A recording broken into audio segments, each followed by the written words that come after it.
কারখানাটা visit করি। তা আমরা সময় কিন্তু অনেক দেরি হয়ে গেছে, আমাদের এখন প্রায় 3টা বাজতেছে।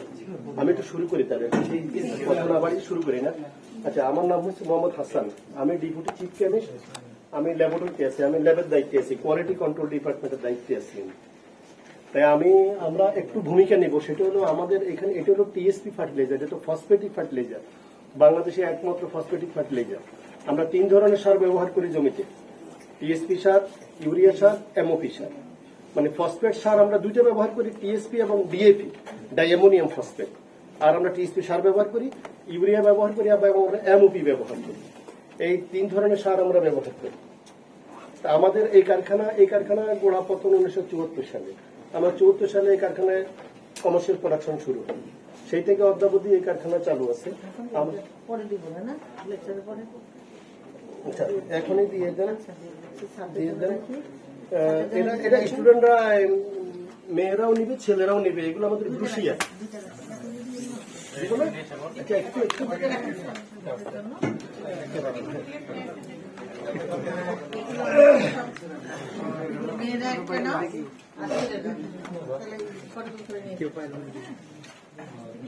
আচ্ছা, আমরা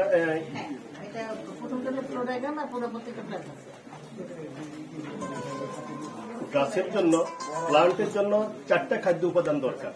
NPKS আমরা N পাই নাইট্রোজেন থেকে, টিএসপি থেকে পাই আমরা ফসফরাস বা P2O5 ফসফেট, তারপরে আমরা এমওপি থেকে পাই পটাশ থেকে পাই আমরা কি পটাশটা পাই, তারপরে আমরা অ্যামোনিয়াম সালফেট থেকে আমরা সালফারটা পাই অথবা জিপসাম থেকে আমরা পাই। এই 4টা খাদ্য উপাদান গাছের জন্য বেশি ইম্পর্টেন্ট, NPKS।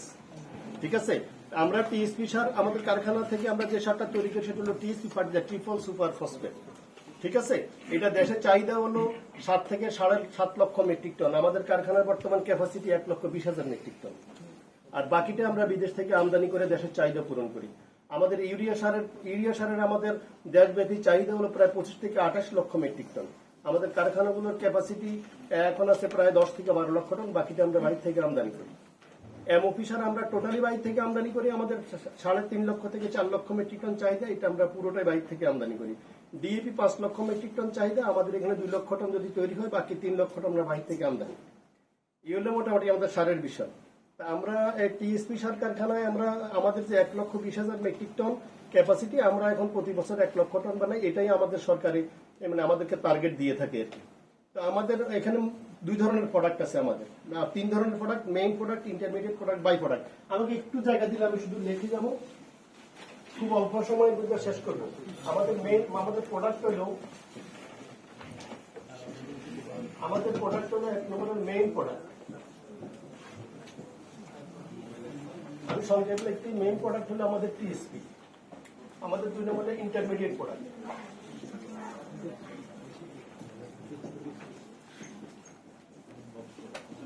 ইন্টারমিডিয়েট প্রোডাক্ট হলো আমাদের sulphuric acid and phosphoric acid. 3 number আমাদের একটা বাই প্রোডাক্ট আছে, এটা হলো আমাদের ক্যালসিয়াম সালফেট ও মলিকিউলস অফ ওয়াটার। এটা হলো আমাদের প্রোডাক্ট। ঠিক আছে, আমার এই ক্লাসটা সময় খুব কম, আমার ক্লাসটা ফলো করলে বাহিরে গিয়া বোঝা যায় না, কথা বলা যায় না, একটু এখানে বুঝলে সহজ হবে। আমাদের র মেটেরিয়াল, এই টিএসপি সারের জন্য কি কি র মেটেরিয়াল দরকার? র মেটেরিয়াল 1 নম্বর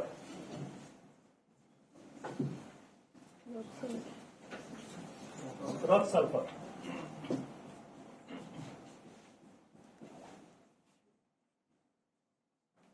রক ফসফেট, ফসফরিক অ্যাসিড।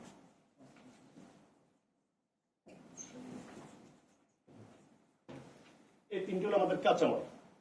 আমরা রক ফসফেটটা মধ্যপ্রাচ্যের যে কোনো দেশ থেকে আমরা, ইউনাইটেড আরব আমিরাত, বাহরাইন, ইরাক, ইরান, পোল্যান্ড, এই সমস্ত অরিজিন থেকে আমরা রক সালফারটা আমদানি করি। রক ফসফেট আমরা মূলত জর্ডান এবং মরক্কো, পৃথিবীতে বিভিন্ন জায়গায় রক ফসফেট আছে, কিন্তু এই কারখানাটা, এই রক ফসফেটটা জর্ডান এবং মরক্কো কারখানা, রক ফসফেটের উপর বেস করে এই কারখানাটা তৈরি হয়েছে। আমরা রক ফসফেট আমদানি করি জর্ডান এবং মরক্কো সোর্স থেকে। আর ফসফরিক অ্যাসিড আমরা জর্ডান থেকে আমদানি করি, মরক্কো থেকে আমদানি করি, সাউথ আফ্রিকা থেকে আমদানি করি, আর ইন্ডিয়ান দিয়ে আমাদেরকে দিতে পারে, আমরা ইন্ডিয়ান থেকে আমদানি করি। এগুলো আমাদের এই তিনটে। আমরা ফসফরিক অ্যাসিড যখন নিজে তৈরি করি তখন আমাদের এটা ওন ফসফরিক অ্যাসিড হিসাবে, তখন এটা আমাদের ইন্টারমিডিয়েট প্রোডাক্ট। যখন আমরা বাহির থেকে আমদানি করি তখন এটা আমাদের র মেটেরিয়াল। বিষয়টা বুঝে গেল? তাহলে আমাদের এই তিনটা র মেটেরিয়াল, এটা হলো সালফিক অ্যাসিডের র মেটেরিয়াল, আর এটা হলো ফসফরিক অ্যাসিড এবং টিএসপি। এটা দিয়ে আমরা সালফিক অ্যাসিড তৈরি করি, রক সালফার দিয়ে। এটা দিয়ে আমরা টিএসপি এবং ফসফরিক অ্যাসিড, এই দুইটা। আর এটা দিয়ে আমরা টিএসপি 7 তৈরি করি। কোন রক ফসফেট, কোন কাঁচামালটা কোন কাজে ব্যবহার করা হয়? রক সালফার সালফিক অ্যাসিড তৈরির কাজে ব্যবহার করা হয়। রক ফসফেট টিএসপি 7 তৈরি করতেও লাগে, আবার ফসফরিক অ্যাসিড তৈরি করতেও লাগে। এই রক ফসফেট দুইটা কাজে ব্যবহার করা হয়। টিএসপি 7 যখন আমরা বানাবো তখন এই রক ফসফেট কাজে আসবে, আর যখন আমরা ফসফরিক অ্যাসিড বানাবো তখন এই রক ফসফেটটা কাজে লাগবে, এই ম্যাটেরিয়ালটা। আর এটা সরাসরি টিএসপি 7 উৎপাদনে ব্যবহার করা হবে। ঠিক আছে?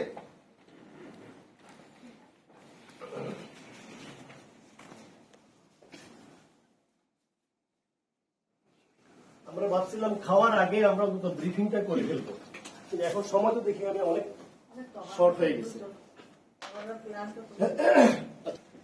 আমাদের অনেকগুলো উৎপাদন প্রক্রিয়া সম্পর্কে আমরা বিশেষ করে বলবো। আমাদের এখানে উৎপাদন প্রক্রিয়া অনেকগুলো ইউনিট এটার সাথে জড়িত, প্ল্যান্ট আছে, sulphuric acid plant, phosphoric acid plant. ইউনিটগুলো শুধু একটু বলে যাচ্ছে কি কি ইউনিট আছে। 1 নম্বর ওয়াটার ট্রিটমেন্ট প্ল্যান্ট। আমি সংক্ষেপে একটু দিলাম, ওয়াটার ট্রিটমেন্ট প্ল্যান্ট। বুঝতে অসুবিধা আছে? আমাদের পানির উৎস কর্ণফুলী রিভার। কর্ণফুলী রিভারের থেকে আমরা পানিটা, আমাদের যে নির্দিষ্ট ক্লোরাইডের পরিমাণ যদি 250 ppm পর্যন্ত থাকে, ম্যাক্সিমাম 250 ppm পর্যন্ত আমরা রিসিভ করতে পারি কর্ণফুলী রিভার ওয়াটার। ভাটার সময়, জোয়ারের সময় ক্লোরাইড অনেক বেশি থাকে, হাই স্যালানিটি থাকে। হাই স্যালানিটি যখন হয় তখন আমরা রিভার ওয়াটার ইনটেক করতে পারি না, নিতে পারি না। আমাদের এখন বিশেষ করে আমাদের নভেম্বর থেকে জুন পর্যন্ত এই সময়টুকু নদীর পানি অর্থাৎ সাগরের পানিতে স্যালানিটি বেড়ে যাওয়ার কারণে আমরা সাগরের পানি বা নদীর পানি কোনো পানিই আমরা নিতে পারি না। তো বিকল্প উৎস হিসেবে আমরা পানি কিনে নিয়ে, হালদা নদী থেকে আমরা পানি কিনে নিয়ে আসি, তারপর আমাদের ডিপ টিউবওয়েল আছে, আর চট্টগ্রাম ওয়াসা থেকে আমরা পানি পাই। এই তিনটা সোর্স থেকে আমরা পানি নিয়ে, যে সময় নদীর পানি আমরা নিতে পারি না বা সাগরের পানি যখন আমরা নিতে পারি না ডিউ টু হাই স্যালানিটি, তখন আমরা এই তিনটা সোর্সের পানি দিয়ে কারখানা চালাতে হয়।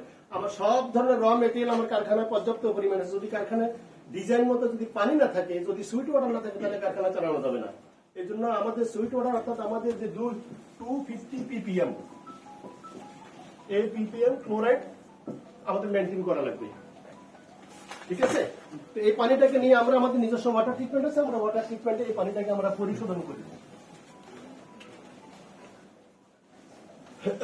তাহলে আমি প্ল্যান্ট সম্পর্কে লিখি। তারপরে আছে আমাদের sulphuric acid plant.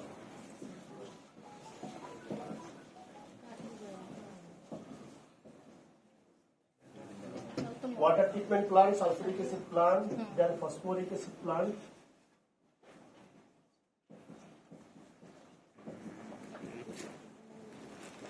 Phosphoric acid plant, আছে আমাদের milling plant. Milling plant, reaction plant,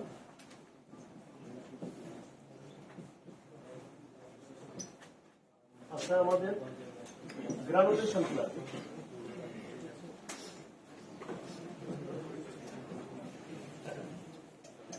granulation plant. 6 নম্বর আছে আমাদের ব্যাগিং প্ল্যান্ট।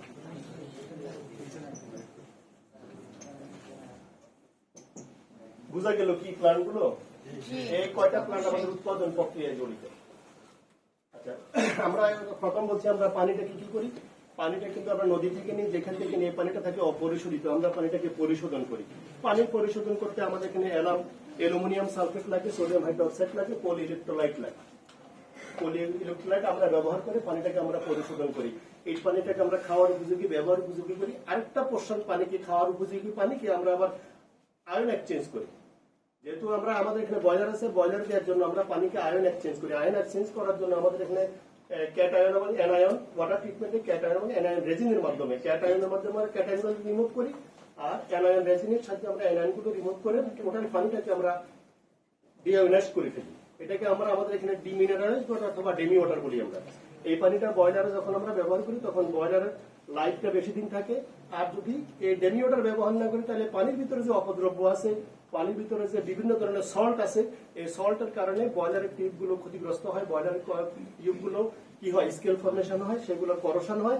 এই বয়লারের টিউবকে বাঁচানোর জন্য আমরা আয়ন ফ্রি করি।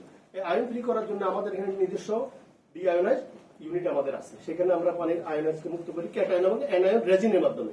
বুঝা গেল?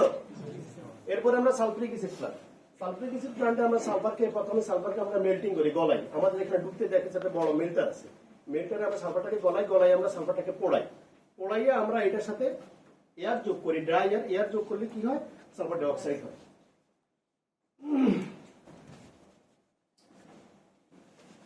আচ্ছা, বললে এক একটা প্লান্ট সম্পর্কে লেকচার দিলে একদিনে লেকচার শেষ হবে না। আমার খুব অল্প সময়ের মধ্যে শুধু জাস্ট একটু টাচ দিয়ে যাচ্ছি, ঠিক আছে? ওয়াটার ট্রিটমেন্ট সম্পর্কে আর কি কোনো কিছু বলার আছে, জানার আছে?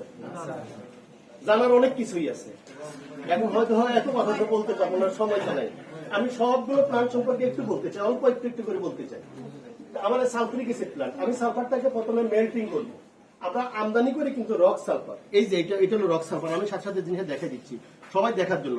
এটা সালফার আমাদের যে গোডাউনে খোলা বাহিরে দেখা গেছে এরকম রক সালফার। এটা বাহরাইন থেকে আমদানি করা রক সালফার। এটা তো সলিড জিনিস, এটা দিয়ে তো সালফার ডাইঅক্সাইড তৈরি করা যায় না, সালফিউরিক অ্যাসিড তৈরি করে, এটা গলাইতে হয়। তো গলানোর জন্য আমাদের এখানে নিজস্ব মেল্টার আছে, মেল্টারের ভিতরে স্টিমের কয়েল আছে। আগুন দিয়ে সালফার গলানো যায় না, আগুনের ট্রান্সফারে সে কি হবে, সে তো এক্সপ্লোসিভ, সেটা পোড়া যাবে, আগুন ধরে যাবে। এই জন্য আমরা স্টিমের কয়েল পেছানো স্টিমের কয়েল আছে মেল্টারের ভিতরে। বয়লার থেকে যে স্টিম আছে, স্টিম ভিতর দিয়ে টিউবের ভিতর দিয়ে স্টিম পাস হয়ে যাচ্ছে। তার উপরে যখন আমরা সালফারটা আমরা ফিট দিচ্ছি, তখন ওই স্টিমের টেম্পারেচার সালফারটা গলে যাচ্ছে, গলে সে লিকুইড হয়ে যাচ্ছে। এই লিকুইড সালফারটাকে আমরা ফার্নেসে পোড়াচ্ছি। 1000 ডিগ্রি সেন্টিগ্রেড টেম্পারেচারে ওই সালফার ডাইঅক্সাইডকে সালফারকে আমরা পোড়াচ্ছি। ওখানে পোড়ানোর জন্য আমার ড্রাই এয়ার লাগতেছে। ড্রাই এয়ার থেকে সে অক্সিজেন নিয়ে এই সালফার প্লাস সে অক্সিজেন সে রিঅ্যাকশন করে হচ্ছে সালফার ডাইঅক্সাইড। তাহলে আমার ফার্নেসের ভিতরে সালফার ডাইঅক্সাইড হচ্ছে। এই সালফার ডাইঅক্সাইডটাকে আমি এখন ট্রাইঅক্সাইডে কনভার্ট করব। কিভাবে? এই সালফার ডাইঅক্সাইড তার সাথে আমি আবার আমাদের এখানে কনভার্টার আছে। কনভার্টারের 4টা বেড আছে, first bed, second bed, third bed, fourth bed. প্রত্যেকটা বেডের ভিতরে ক্যাটালিস্ট আছে V2O5, ভ্যানাডিয়াম পেন্টঅক্সাইড আছে। ভ্যানাডিয়াম পেন্টঅক্সাইডের উপস্থিতিতে এই সালফার ডাইঅক্সাইড আবার অক্সিজেনের সাথে ড্রাই এয়ারের সাথে রিঅ্যাকশন করে সালফার ট্রাইঅক্সাইড হবে। তাহলে আমি দিলাম ড্রাই এয়ার থেকে অক্সিজেন, আর আমার এখানে থাকলো V2O5, ভ্যানাডিয়াম পেন্টঅক্সাইড, হয়ে গেল SO3, সালফার ট্রাইঅক্সাইড। এই সালফার ট্রাইঅক্সাইডটাকে আমি এখন অ্যাবজর্ব করাবো। আর আমার এই প্রসেসটার নাম হলো কন্ট্রাক্ট প্রসেস। সালফিউরিক অ্যাসিড যে পদ্ধতিতে হয়, এই পদ্ধতির নাম হলো কন্ট্রাক্ট প্রসেস, স্পর্শ প্রণালী, ঠিক আছে? আমরা daily 400 metric ton phosphoric acid তৈরি করতে পারি পার ডে, দৈনিক ক্যাপাসিটি আমাদের 500 মেট্রিক টন। আর প্রসেসটার নাম হলো মনসেন্টো কন্ট্রাক্ট প্রসেস, ঠিক আছে? এখন আমরা এই যে সালফার ট্রাইঅক্সাইডটা পাইলাম, এটার সাথে আমরা এখন যদি ওয়াটার বিক্রিয়া করাই, তাহলে কি হচ্ছে, সালফিউরিক অ্যাসিড। এখন সরাসরি আমরা এটার সাথে ওয়াটার দেই না, আমরা দিই 98.5% সালফিউরিক অ্যাসিড। যখন আমরা এটার সাথে যদি আমরা কন্ট্রাক্টে দিই, তাহলে তার ভিতরে যে 1.5% ওয়াটার আছে, সেই ওয়াটারটা হলো দিস ওয়াটার। এই ওয়াটারের সাথে সালফার ট্রাইঅক্সাইড, সালফিউরিক অ্যাসিড। আমরা যখন প্রোডাক্ট দিই, তখন এই সালফিউরিক অ্যাসিডটা এটা প্রায় 100% সালফিউরিক অ্যাসিড হয়, আর এর উপরে গেলে ওলিয়াম হয়। আমরা এটার সাথে ডেমি ওয়াটার অ্যাড করে, ডিএম ওয়াটার অ্যাড করে আমরা এটাকে অলওয়েজ 98.5% মেইনটেইন করি, স্ট্যান্ডটা সালফিউরিক অ্যাসিড পার্সেন্টেজটা, ঠিক আছে? তাহলে আমরা যে সালফিউরিক অ্যাসিড তৈরি করি, সেটা 98.5% সালফিউরিক অ্যাসিড। এটা আমরা ব্যবহার করি। এটা আমরা আমাদের ব্যবহারের পরে যদি উদ্বৃত্ত থাকে, আমরা এটা বাইরে বিক্রি করি। তারপরে মূলত আমরা এটা তৈরি করি নিজেরা। এটা আমরা প্রোডাকশন দিই কি কারণে? আমাদের ফসফরিক অ্যাসিড তৈরি করতে রক ফসফেটের সাথে সালফিউরিক অ্যাসিডের রিঅ্যাকশন করে। আমরা ফসফরিক অ্যাসিড তৈরি করার জন্য মূলত সালফিউরিক অ্যাসিড আমরা তৈরি করি। এখন আমাদের তৈরি করার পরে আমাদের যদি নিজে ব্যবহার করার পরে কিছু উদ্বৃত্ত থাকলে, সেটা আমরা বাইরে বিক্রি করি। আমাদের অনেক কাস্টমার আমাদের সালফিউরিক অ্যাসিডের জন্য সারা দেশে পাগল প্রায়, কিন্তু আমরা আমাদের নিজস্ব প্রয়োজন মিটাইয়া সেরকম চাহিদা দেশে মিটাতে পারি না। আমাদের এই সালফিউরিক অ্যাসিডের স্ট্যান্ডটা অলওয়েজ 98.5%, ঠিক আছে? এখন আসলে এই প্লান্টের সম্পর্কে যে ভিতরে বাইরে আমরা গেলে হয়তো জাস্ট দেখাবো। এরকম আমি যেটা বললাম, প্রথমে মেল্টারের পরে ফার্নেসের পরে কনভার্টারের পরে আছে আমার অ্যাবজর্বারের পরে আছে আমার কুলার। তাহলে আমরা এখানে সালফারটাকে মেল্ট করব, এখানে সালফারটাকে আমি পোড়াবো ফার্নেসে, এখানে আমি কনভার্সন করব। কি কনভার্সন করব? সালফার ডাইঅক্সাইডটাকে ট্রাইঅক্সাইড করব। এখানে 4টা বেড আছে, প্রত্যেকটা বেডে V2O5 আছে, ভ্যানাডিয়াম পেন্টঅক্সাইড আছে। আর আমরা এখান থেকে ড্রাই এয়ার দিচ্ছি। আমাদের বাতাসটাকে শুকানোর জন্য আমরা ব্যবহার করি। আমাদের সালফিউরিক অ্যাসিডের ভিতর দিয়া 98.5% সালফিউরিক অ্যাসিডের ভিতর দিয়া এয়ার ব্লোয়ার দিয়ে বাতাসটা থ্রো করে আমরা বাতাসের ভিতরে যে ময়েশ্চার আছে, হিউমিডিটি আছে, সেই হিউমিডিটিকে আমরা সালফিউরিক অ্যাসিডের ভিতরে আমরা কি করি, কনজিউম করে ফেলি। কনজিউম করে সেই ড্রাই এয়ারটা আমরা ফার্নেসে দেই, কনভার্টারে দিই। আমরা আমাদের অ্যাসিডটা কি হয়, ডাইলুট হয়ে যায়। ডাইলুট হলে কি হবে, আমরা এই যে এখানে 100% সালফিউরিক অ্যাসিড হয়, সেই ডাইলুট অ্যাসিডটা এটার সাথে মিশিয়ে আমরা অলওয়েজ 98.5% করি। যদি সেটা দিয়েও সম্ভব না হয়, তাহলে আমরা ডিএম ওয়াটার যোগ করে অলওয়েজ 98.5% সালফিউরিক অ্যাসিড তৈরি করি। ঠিক আছে? আচ্ছা, এখন আমরা কেন সালফিউরিক অ্যাসিড তৈরি করি সেটা একটু দেখাবো। জি ম্যাডাম, টিচাররা বলছেন যে মানে এটা একটু শর্ট করে শর্ট মিন্স মানে আপনার সময় আছে আধা ঘন্টার জন্য আপনি প্ল্যানটা একটু ঘুরে নেন, আপনি মানে ভালো লাগবে না ম্যাডাম 4টার মধ্যে শেষ করার চেষ্টা করবো। এটা আধা ঘন্টা ফরিদ ভাই, আমি যখন এটা বের করবো আপনি সালফিউরিক অ্যাসিড প্ল্যানটা দেখাবেন। আচ্ছা, তাহলে আমরা এই যে রক ফসফেট, আমি যে রক ফসফেটের মূল উপাদানটা ক্যালসিয়াম ফসফেট। আমি বলি যত স্টুডেন্ট আছে সব স্টুডেন্টদেরকে আমি বলি, যত স্টুডেন্ট আসবে ঢাকা ইউনিভার্সিটি বাংলাদেশের যে কোনো বিশ্ববিদ্যালয় থেকে, আমি দেখছি আমার এই ক্লাস যেরকম ইফেক্টিভ হয়, বাইরে গেলে আর এরকম প্রিপারেশন মূল্য থাকে না। বিশেষ করে প্ল্যান্টে গেলে সবাই এলোমেলো বিক্ষিপ্ত অবস্থা থাকে, কেউ কিছুই বুঝে না। কিন্তু এখান থেকে যেটুকু বুঝে যায় সেটুকুই হলো বুঝার বিষয়। আমার এখানে ফসফরিক প্ল্যান্টের মূল কাঁচামাল হলো, আমি বলছি রক ফসফেট। এই রক ফসফেটের সাথে আমি যে সালফিউরিক অ্যাসিড তৈরি করি, আমি সবসময় দেখি আমি ক্লাস নিতে আসলেই মানে এই আমার এতক্ষণ শেষ করো, এতক্ষণ শেষ করো, এরকম কি করা যায়? তাহলে আমরা tricalcium phosphate plus sulphuric acid এটার সাথে রিঅ্যাকশন করে আমি calcium sulphate 2 molecules of water plus H3PO4। তাহলে আমি কি ট্রাইক্যালসিয়াম ফসফেট রক ফসফেট থেকে, রক ফসফেট যে আমরা আমদানি করি বাইরে থেকে, তার মূল উপাদান হলো ট্রাইক্যালসিয়াম ফসফেট। সেটা মিনিমাম 72% থাকাই লাগে রক ফসফেটের মধ্যে, এত পার্সেন্ট মিনিমাম। এটার সাথে আমরা সালফিউরিক অ্যাসিড 75% বানাই, আমরা 98.5% ডাইলুট করে 75% করে তারপরে তার সাথে ওয়াটার এড করে আমরা যখন বিক্রিয়া করি তখন ক্যালসিয়াম সালফেট, এটা আমাদের বাই প্রোডাক্ট, আর আমরা ফসফরিক অ্যাসিড পাই। প্রথম অবস্থায় আমরা 30% P2O5 পাই, এরপরে আমরা এটাকে কনসেন্ট্রেট করে আমরা এটাকে 50% ফসফরিক অ্যাসিডে তৈরি করি। এগুলো আমাদের মূল বিষয়। তাহলে আমরা ফসফরিক অ্যাসিড প্ল্যান্টে আচ্ছা শেষ, আমার শেষ। আমরা ফসফরিক অ্যাসিড বানাইছি, ঠিক আছে, তৈরি করা হয়েছে, সালফিউরিক অ্যাসিড তৈরি করা হয়েছে, ঠিক আছে। এবার টিএসপি বানাবো, শেষ। আমি কি করবো?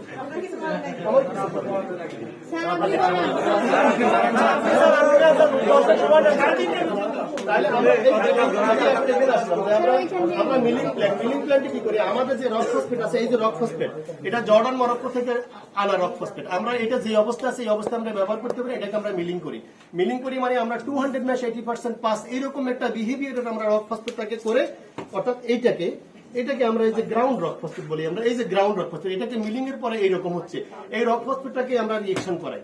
তাহলে এটা আমরা সালফিউরিক অ্যাসিডের সাথে রিঅ্যাকশন করাই, আবার ফসফরিক অ্যাসিডের সাথে রিঅ্যাকশন করাই। ফসফরিক অ্যাসিডের সাথে সালফিউরিক অ্যাসিডের সাথে আমি রিঅ্যাকশন করে ফসফরিক অ্যাসিড তৈরি করছি, সেটা আমি দেখাতে ফেলছি। এখন আমি দেখাবো জাস্ট আমরা সাইড থেকে সরে একই রক ফসফেট যার মূল উপাদান ট্রাইক্যালসিয়াম ফসফেট ওয়াটার। এটা একইভাবে 72%, এটা হলো 48.5% P2O5, আর এটা তো ওয়াটার। রিঅ্যাকশন করে CH4 PO4 1 molecule of water, that means TSP, that means monocalcium phosphate। এখন কত কথা আছে আমার এখানে, যে 1 টন TSP সার বানাইতে আমার একটা রেশিও মেইনটেইন করতে হয়। সেই রেশিওটা আমার রক ফসফেট লাগবে, রক ইস টু CPA মানে কনসেন্ট্রেটেড ফসফরিক অ্যাসিড 0.55 into 0.64, অর্থাৎ 1 টন টিএসপি সার তৈরি করতে যদি আমি 0.55 টন যদি রক ফসফেট দেই এবং 0.64 টন যদি আমি ফসফরিক অ্যাসিড দেই, তাহলে যে টিএসপি সারটা তৈরি হবে সেটা একটা কোয়ালিটি সম্পন্ন টিএসপি সার হবে। ঠিক আছে, এটা আমরা যখন টিএসপিটা বানাই তখন সেই ইনিশিয়াল অবস্থা থেকে পাউডার ফর্মে, এরপরে আমরা এটাকে গ্রানুলার করি কৃষকের ব্যবহারের সুবিধার্থে।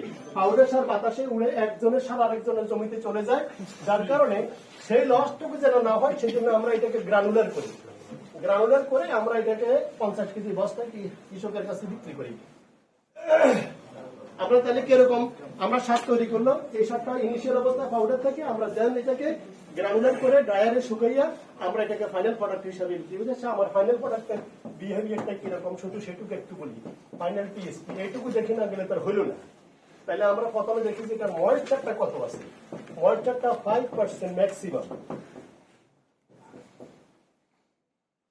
তারপরে আমরা দেখি টোটাল P2O5, টিএসপির মধ্যে টোটাল P2O5টা 46%, এইটুকুলো মিনিমাম থাকাই লাগবে। তারপরে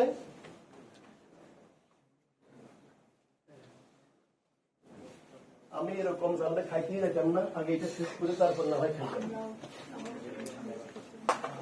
তারপরে ওয়াটার সলিবল P2O5, এটাতে 40% থাকাই লাগবে মিনিমাম। তারপরে আমার ফ্রি P2O5 থাকা লাগবে 3% ম্যাক্সিমাম। আরেকটা জিনিস আছে আমাদের, সেটা হলো আমাদের সাইজটা। সাইজ হবে আমার -6 + 16 মেশ, এটা হবে 85% মিনিমাম।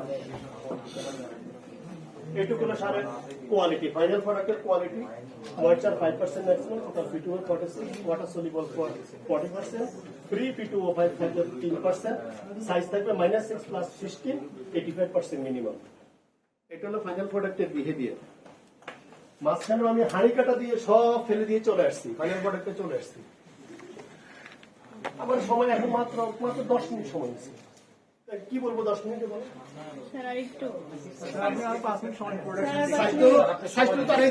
দেখো এটা ফাইনাল প্রোডাক্ট, তার একটা শেপ আছে। এখানে 7টা বিভিন্ন ধরনের সাইজ আছে, কিন্তু স্ক্রিনিং করে আমরা -6 + 16টাকে আমরা এটা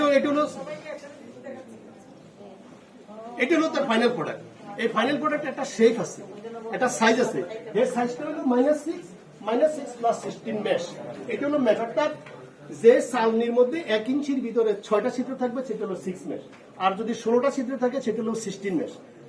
-6 মানে কি, যদি 6 মেশ থেকে যদি উপরে থেকে যায় সেটা হলো +6, আর যদি 6 মেশকে ভেদ করে নিচে চলে যায় সেটা হলো -6। আর +16 মানে কি, যেই মেশে 1 ইঞ্চিতে 16টা ছিদ্র আছে তার উপরে যদি 7টা থেকে যায় সেটা হলো প্লাস, আর যেটা নিচে চলে যাবে সেটা হলো মাইনাস। তাহলে আমাদের রিকোয়ারমেন্ট সাইজ হলো -6 + 16। এটার আন্ডার সাইজ, এটার ওভার সাইজ, এটা রিসাইকেল হয়ে সিস্টেমে চলে যায়। এটা আমাদের রিকোয়ারমেন্ট সাইজ, এটা হলো 85% মিনিমাম আমাদের থাকাই লাগবে সাইজ। এটা হলো সেই সাইজ। এটাতে সেই জিনিসটা মেনটেন করা আছে, -6 + 16 ম্যাশের বিষয়টা মেনটেন করা আছে। আর এর ভিতরে ময়েশ্চার, P2O5, ওয়াটার সলিবল সবকিছু এর ভিতরে এটা মেনটেন করা আছে। এটা হলো আমাদের ফাইনাল প্রোডাক্ট, ঠিক আছে? তাহলে আমি দেখালাম রক সালফার, রক ফসফেট কাঁচামাল, এই যে ফসফরিক অ্যাসিড যেটা আমরা বিদেশ থেকে আমদানি করি, যেটা আমরা নিজেরা তৈরি করি সেটা, ঠিক আছে? এরপরে আমরা যে এমও ফিশার জমিতে ব্যবহার করি, আমার ছাত্রদেরকে দেখানোর জন্য এমও ফিশার, হয়তো অনেকেই দেখেন এটা এমও ফিশার। তারপরে আমাদের এখানে এসএসপি ফার্টিলাইজার এক সময় হয়তো আমরা এখানে স্যাম্পল হিসেবে রাখছি, আর এটা তো গ্রাউন্ড রক ফসফেট বলছি। তো এখন ঠিক আছে, আমার মোটামুটি বক্তব্য সংক্ষিপ্তভাবে শেষ করছি আমি। এখন আমরা একটু প্ল্যান দেখবো। আমার ল্যাবরেটরিতে দেখার দরকার আছে। আমি শুধু ছাত্রদের জন্য আমি একটা কাগজ নিয়ে আসছি এখানে। আমরা এই যে কাঁচামালগুলোর কথা বলছি, এই কাঁচামালগুলো আমরা আমাদের ল্যাবরেটরিতে আমরা পরীক্ষা করে দেখি। আমাদের যে একটা নির্দিষ্ট স্পেসিফিকেশন আছে সেটা অনুযায়ী ঠিক আছে কিনা। আমরা আমদানি করার আগে জাহাজে দেওয়ার একবার পরীক্ষা করি, এখানে এসে আমরা আনলোডিং করার আগে একবার আমরা পরীক্ষা করি। টোটালি আমরা পরীক্ষা করে একটা প্রতিবেদন তৈরি করি, কি অ্যানালাইসিস আমার করা লাগে রক ফসফেটের, রক সালফারের, ফসফরিক অ্যাসিডের, এবং আমাদের এই কারখানার ভিতরে যত রকমের প্রোডাক্ট আছে সব প্রোডাক্টের একটা কোয়ালিটি আমরা করি। সেই কোয়ালিটি 24 ঘন্টায় আমরা যে রেজাল্টটা করি আমরা একটা প্রতিবেদন আকারে প্রকাশ করি। এখানে সবকিছুর স্পেসিফিকেশন প্লাস কি প্যারামিটার আমরা করি সবকিছু এখানে লেখা আছে। এটা ছাত্রদের জন্য কোনো যদি উপকার আসে তাহলে এগুলো তারা নিজেরা ফটোকপি করে আমরা rock phosphate, rock sulphur details আছে, ঠিক আছে? একজন